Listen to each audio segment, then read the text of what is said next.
Alors bonjour à tous.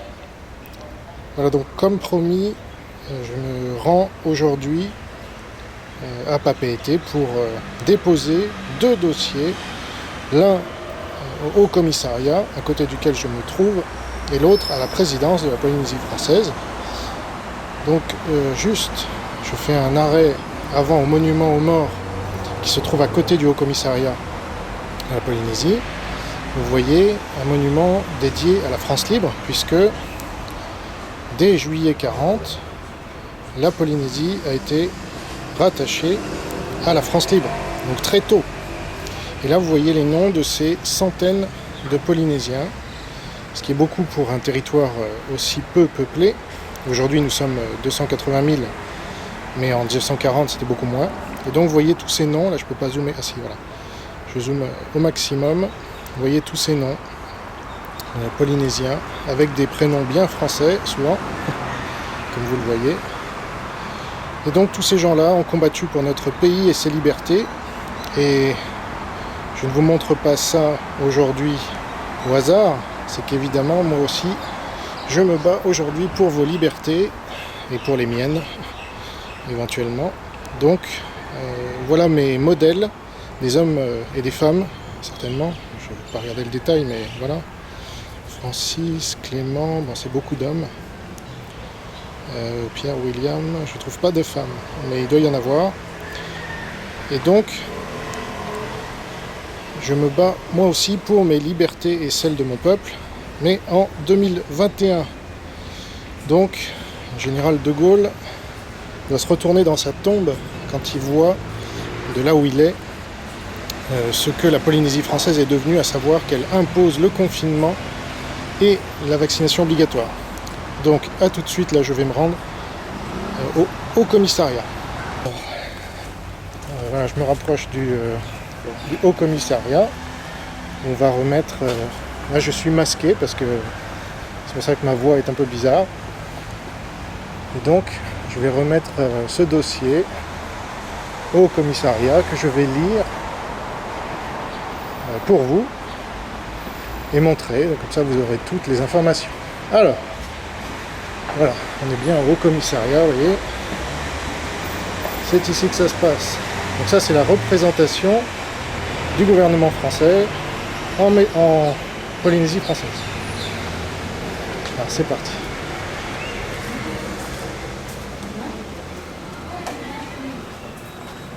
Bonjour. Bonjour. Alors, j'ai un dossier à remettre au haut-commissaire et j'aimerais pouvoir le lire en vidéo. Donc, je voudrais savoir si je peux m'asseoir là et le lire juste dans la vidéo. Et après, je remets c'est une lettre et les preuves.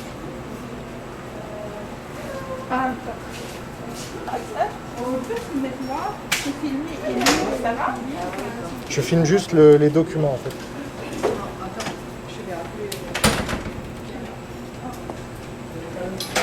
Sinon, je lis à l'extérieur, hein, c'est pas grave.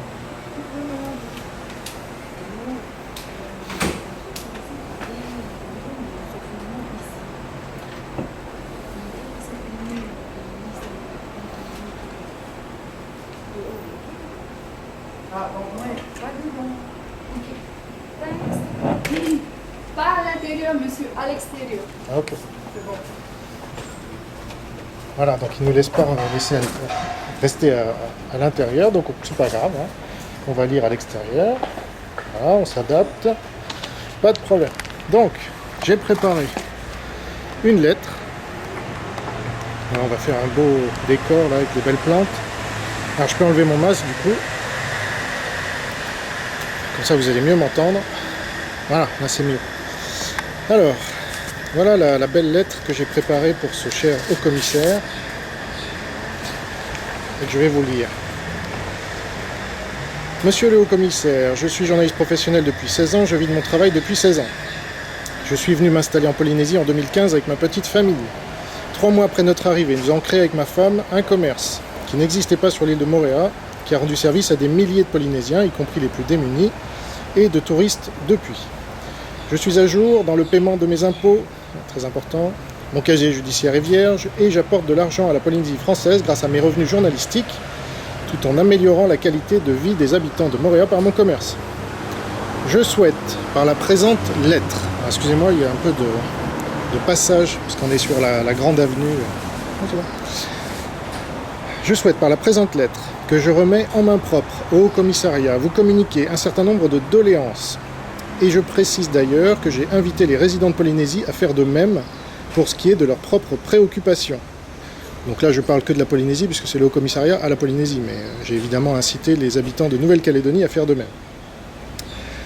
Alors, ma première doléance concerne le confinement, que vous avez prolongé pour le moment jusqu'au 20 septembre, et que vous allez sans doute prolonger à nouveau par la suite.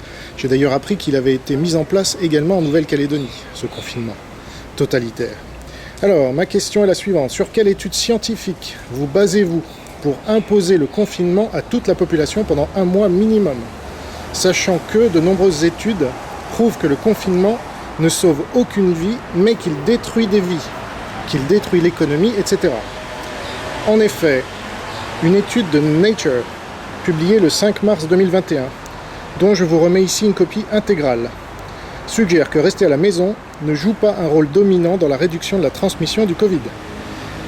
Alors, je cite l'étude, dans environ 98% des comparaisons portant sur 87 régions différentes du monde, nous n'avons trouvé aucune preuve que le nombre de décès est réduit en restant à la maison, conclut l'étude. Alors je vais vous montrer cette étude, parce que je l'ai apportée au haut-commissaire évidemment. Et alors tout ce que vous voyez là, je l'ai apporté en double, puisque après je vais aller voir la présidence de la Polynésie évidemment, et leur remettre exactement les mêmes documents. Donc voilà cette étude parue dans Nature. D'accord ? Voilà. Je ne sais pas si on la voit bien. Oui, on la voit bien. Staying at home policy is a case of... Ah, c'est un peu caché par le truc. Mais c'est ça l'étude, d'accord ? Qui est publiée le 5 mars 2021. Ok. Donc ça, ils ont de la lecture. On continue. Ma petite lettre. Oups. Selon une étude révélée par Le Figaro le 12 mai 2021, donc c'est pas complotiste Le Figaro, c'est pas extrême droite, c'est pas nazi, c'est pas fasciste, dont j'ai également imprimé une copie pour vous, je leur fais leur boulot, l'impact économique du confinement pèserait plus lourd en années de vie perdues que ce qu'ont apporté les mesures sanitaires. Voilà, pareil, j'ai imprimé ce document du Figaro, je ne fais pas les choses au hasard, et donc voilà le document que vous trouvez en ligne évidemment, mais là je leur ai imprimé. Le confinement aurait détruit plus d'années de vie qu'il n'en a épargné, d'accord ? Écrit par Paul de Sugy le 11 mai 2021. Donc ça c'est la science, d'accord ? C'est paru dans les grands médias, et donc on ne peut pas faire comme si ça n'existait pas. Donc on est complice de tout ce qui se passe quand on le sait, et quand on ne le sait pas, eh bien voilà, moi je les informe ces gens-là, et donc ils en deviennent complices parce que je les en informe, vous comprenez ? C'est comme ça que ça se passe. Ensuite, c'est pas fini. Avant la Chine communiste, régime le plus dictatorial au monde, aucun gouvernement dans l'histoire de l'humanité n'avait jamais confiné tout ou partie de son peuple. Pourquoi prenez-vous exemple sur cette dictature qui met des millions de gens dans des camps de concentration ? Cherchez-vous à tuer l'économie polynésienne en imposant ce confinement alors qu'elle n'en a vraiment pas besoin ? Je tourne la page. Cherchez-vous à faire baisser le niveau scolaire général en imposant ce confinement alors qu'il n'en a vraiment pas besoin ? Parce que là, les écoles sont fermées. Le 18 mars 2021, le site de l'État, donc là c'est l'État français lui-même, site qui s'appelle Vie publique, publiait un article sur les conséquences du confinement. Je cite, « 2 études publiées en mars 2021 font état des effets des confinements sur la santé mentale. Une personne sur 7 a présenté un syndrome dépressif à l'issue du premier confinement au printemps 2020. Une personne sur 7. Ça fait du monde. Et la tendance persiste. Les femmes et les jeunes sont les plus touchés. D'habitude, on dit les femmes et les enfants d'abord. Là, ce sont les premières victimes de ce confinement. Alors, je vous ai également imprimé cet article pour que vous en preniez connaissance afin de lever au plus tôt ce confinement totalitaire.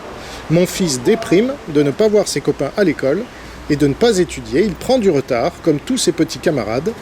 les cours à distance ne remplaçant jamais ceux d'un véritable professeur dans une salle de classe, comme vous le savez. Donc, voilà le document de l'État, s'il vous plaît. C'est l'État français, d'accord? Donc là, franchement, si on ne tient pas compte de l'État français lui-même, je ne sais pas où on va. Voilà. Comme vous le voyez, Covid-19, hausse des états dépressifs après le premier confinement, vie publique, d'accord? État français, République française. Voilà. Et ça, vous pouvez trouver tout ça en ligne, évidemment, en tapant ces titres. Et j'ai pas fini, parce que là, maintenant, on va passer à la seconde doléance, qui concerne la vaccination obligatoire, que le gouvernement polynésien a voté par une loi le 23 août 2021. Pourquoi les laissez-vous? Parce que, alors là, je m'adresse au Haut-Commissariat. J'ai légèrement modifié ma lettre pour le gouvernement de Polynésie, à la présidence, en leur disant que c'était eux carrément qui en étaient responsables. Mais là, je m'adresse au Haut-Commissariat, donc c'est pas eux qui ont voté cette loi. On est bien d'accord. Le gouvernement est autonome, mais ils soutiennent. Ils ne se sont pas opposés. Donc pourquoi les laissez-vous nous imposer la vaccination obligatoire alors que même la métropole ne l'impose pas et que seules deux dictatures, le Turkménistan et le Tadjikistan, l'imposent?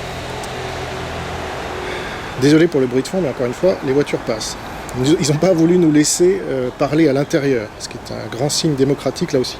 Les pays les plus vaccinés au monde, comme Israël, voient leurs épidémies qui explosent, quand même, comme quand ils n'étaient pas vaccinés, sinon plus. Pourquoi ne laissez-vous pas le choix aux gens de se vacciner ou pas, comme dans tout pays libre digne de ce nom? Il ne faut pas être anti-vax, mais il faut laisser les gens, ils sont des adultes, ils sont responsables, ils savent prendre des décisions. Et quand vous leur imposez de force, ça les infantilise justement. Connaissez-vous les 12 textes de loi qu'il va falloir changer pour rendre la vaccination obligatoire? Alors, il y a des lois un peu universelles et puis il y a des lois plus écrites par des hommes. Mais le serment d'Hippocrate, le code de déontologie médicale, article 36, le code de la santé publique, article R41-27-36, le code de Nuremberg, 1947, la déclaration de Genève de 1948, la déclaration d'Helsinki de 1996, article 25, la convention d'Oviedo de 1997, article 5, la loi Kouchner du 4 mars 2002, article 1111-4, l'arrêt Salvetti de 2002, le Code civil français, article 16-1, la résolution 2361 du Conseil de l'Europe et la Constitution française, article 55. Donc toutes ces lois sont mises à mal par la loi d'obligation vaccinale votée ici par le gouvernement de la Polynésie française. Je ne veux pas me vacciner pour des raisons qui me regardent, et bien que je sois vacciné avec tous les autres vaccins obligatoires. Je ne suis donc pas anti-vaccin. C'est mon droit de choisir de façon libre et éclairée ce que je veux m'injecter dans le corps, puisque mon corps m'appartient, soi-disant. On nous rabâche ça à longueur de journée, mon corps m'appartient, mais là, ça ne marche plus. Comment ça se fait? Or, votre loi m'obligerait à fermer mon cybercafé, qui rend tant service aux résidents de Polynésie et aux touristes, si je n'ai pas reçu ma première dose d'ici le 23 octobre 2021. Mais j'ai été infecté par le virus début août 2021, et d'ici peu, j'aurai un test sérologique prouvant que je suis immunisé. Une étude scientifique, une autre, que je joins également à ce dossier, prouve qu'une personne ayant été infectée et ayant guéri est 13 fois plus immunisée qu'avec le vaccin de Pfizer, qui est en fait Pfizer BioNTech Fosun, parce que les Chinois ont participé au développement de ce vaccin, ce qu'on ne rappelle jamais. Je vous demande donc de faire retirer cette loi pour ne pas créer une société à deux vitesses, pour ne pas dire un apartheid entre les vaccinés et les non-vaccinés en République française, dont le slogan est, faut-il le rappeler, liberté, égalité, fraternité. Vous trouverez, alors, je n'ai pas montré la source dont je parlais, voilà, selon laquelle une infection à la Covid-19, donc ça c'est paru dans un magazine scientifique, Futura Science, voilà. Donc Futura Science, une infection à la Covid-19 protégerait mieux du variant Delta que le vaccin Pfizer. Voilà. Ça date du 30 août 2021. Donc c'est récent. Franchement, il y a toutes les preuves. Alors je conclus. Vous trouverez sur le site internet Urgence Polynésie française et Nouvelle-Calédonie que j'ai lancé le 7 septembre 2021, donc il y a 3 jours, un cahier de doléances bien plus important de résidents polynésiens, calédoniens ou métropolitains concernant le retrait du confinement et de la vaccination obligatoire. Nous respectons la loi et la démocratie, mais la démocratie ne permet pas tout. Voilà. Je vous prie, monsieur le commissaire, de recevoir l'expression de mes sentiments distingués. Parce qu'il faut toujours rester cordial avec les autorités. Et je vous invite, si vous regardez cette vidéo, à ne jamais être violent, insultant, diffamant. C'est contre-productif. Il faut être écouté des autorités.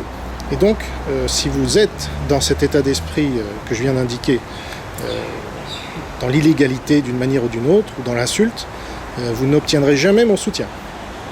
Voilà. Et je signe Jean-Robin Papeete à la date d'aujourd'hui. Donc, j'espère que cette vidéo incitera beaucoup de mes compatriotes ici en Polynésie, mais aussi en Nouvelle-Calédonie, voire en métropole, à faire le même genre de démarche, sur place, si vous le pouvez. Moi, je viens de Moorea quand même, donc j'ai fait un sacré effort par rapport à tous les habitants de Papeete, par exemple, qui ont juste à traverser une partie de leur ville pour se rendre ici. Moi, j'ai pris le bateau, je me suis levé tôt ce matin, voilà, j'ai pris le taxi, parce que les bus, ça marche pas à Moorea, bref. C'est encore une autre histoire.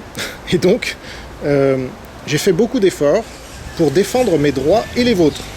Et je vous invite donc à défendre vos droits en venant ici, parce que, alors si vous ne pouvez pas, en envoyant un mail au site, donc dans la description de la vidéo, vous trouverez ce mail, avec votre témoignage, et on le publiera, avec votre nom si vous le souhaitez, ou sans votre nom. Et c'est important de faire comprendre aux autorités là que nos droits sont bafoués, d'accord? Parce qu'apparemment ils n'en ont pas conscience. Ils croient faire le bien. Donc si le peuple ne leur rappelle pas à leurs devoirs et à leurs droits, parce qu'ils en ont eux aussi, et qu'ils sont censés nous servir, d'accord? Ils sont à notre service, c'est nous qui les payons, donc on ne peut pas les payer pour qu'ils nous imposent la censure, le totalitarisme et la dictature, d'accord? Ça ne marche pas. Voilà. Donc utilisez vos droits, qui ne s'usent que si on ne les utilise pas, justement, et défendez-vous, parce que là, vous êtes attaqués, les amis. Que vous soyez vaccinés ou pas, d'ailleurs. Je parlais avec des gens encore ce matin qui me disaient « Bah oui, tu as tout à fait raison, moi je suis vacciné, mais je suis contre la vaccination obligatoire. » Donc c'est pas une question de vacciner ou pas vacciner ici. C'est une question de droit et de liberté de conscience. D'accord ? Entre nous, on n'est pas très loin de ce que Louis XIV avait imposé aux protestants en leur imposant la conversion de force. Hein, parce que là, on nous impose de nous injecter une substance sans notre consentement, sans quoi on perd notre travail, on ferme notre boutique, etc. Donc là, on est très proche du sort des protestants au XVIIe siècle. Voilà. Donc ça, c'est inacceptable. D'accord ? On est en république, hein, soi-disant, et donc on n'est pas en monarchie absolue, hein, me semble-t-il.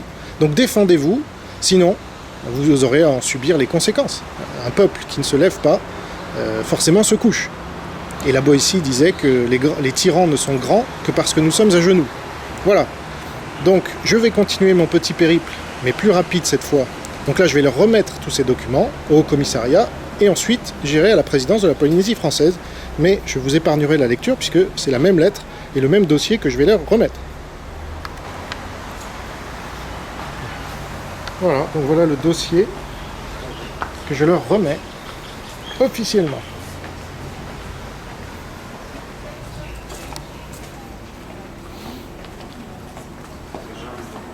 Donc, Yes, est-ce que vous pouvez remettre ce dossier au commissaire, s'il vous plaît? yes, attendez. Je vous filme pas, ne vous inquiétez pas. Voilà. Merci. Merci beaucoup. Bonne journée. Bonne journée. Voilà, mission accomplie. Donc là, on se dirige maintenant vers la présidence. Donc là, je suis devant le mur, proche de la présidence de la Polynésie française, en hommage aux poilus tahitiens, donc qui sont morts pour la France lors de la Première Guerre mondiale. Après, vous avez remontré la seconde. Voici la première, et donc c'est un beau mur en hommage à ces gens qui ont combattu pour notre pays. Voilà, je vous laisse lire. Lui, il est né en Polynésie, il a embarqué et débarqué à Nouméa. Ensuite, vous avez un très beau portrait de Terei. Les Polynésiens sont des gens très courageux, qui se sont sacrifiés pour nous, qui ont versé leur sang. Et aujourd'hui, ils doivent se défendre contre leur propre gouvernement, qui leur impose des mesures totalitaires, avec le soutien de la métropole. Voilà. Donc je tenais à leur rendre hommage. Puvanaopa, évidemment, c'est le nom de l'avenue sur lequel nous nous trouvons. Et l'un des derniers, voilà, lui il s'appelait Teotai à Terimata.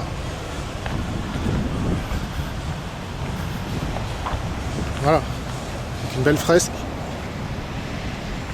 Vous voyez, donc l'histoire ça compte, on ne se sacrifie jamais pour rien, et tous ces gens-là ont pris des risques pour tous.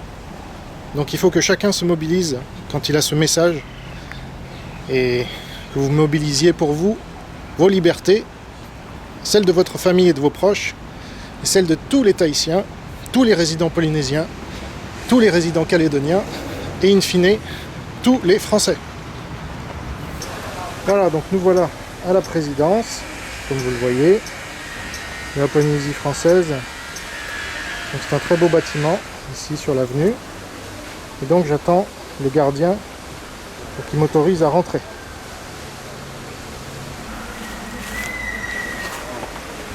Voilà là. Donc j'aimerais donner ce courrier officiellement à la présidence. Ok. Là, c'est le double alors? Les deux. En fait, il y a une lettre et un dossier qui va avec la lettre. C'est concernant le confinement et la vaccination obligatoire. Venez par là. Ouais. C'est pour... vous voulez un tampon? Non. Votre accord que vous allez le donner à la présidence me suffit. Ah, parce que j'enregistre. Je vous filme pas, mais j'enregistre le son. D'accord. Voilà. Vous me donnez alors? Voilà, je vous le donne. Ok. Voilà. Ok. Merci. Donc, vous le remettrez bien Je vais le mettre à la présidence. secrétaire. C'est très gentil. Merci Et beaucoup. j'ai dit 20 ans. C'est gentil. Bonne journée. Et voilà. Mission accomplie. Là, c'était plus rapide. Forcément. Donc, à vous de faire de même. Ici, à la présidence de la Polynésie française. Et là-bas, au commissariat. Vous savez ce qu'il vous reste à faire. Il faut faire monter la pression pour que cette loi sur la vaccination obligatoire et le confinement soit enlevée. Et on n'enlèvera pas notre pression tant que ces deux lois ne seront pas retirées. Voilà, merci pour votre attention, gardez la foi, vive le Christ Sauveur et la Nouvelle France libre. Portez-vous bien, au revoir.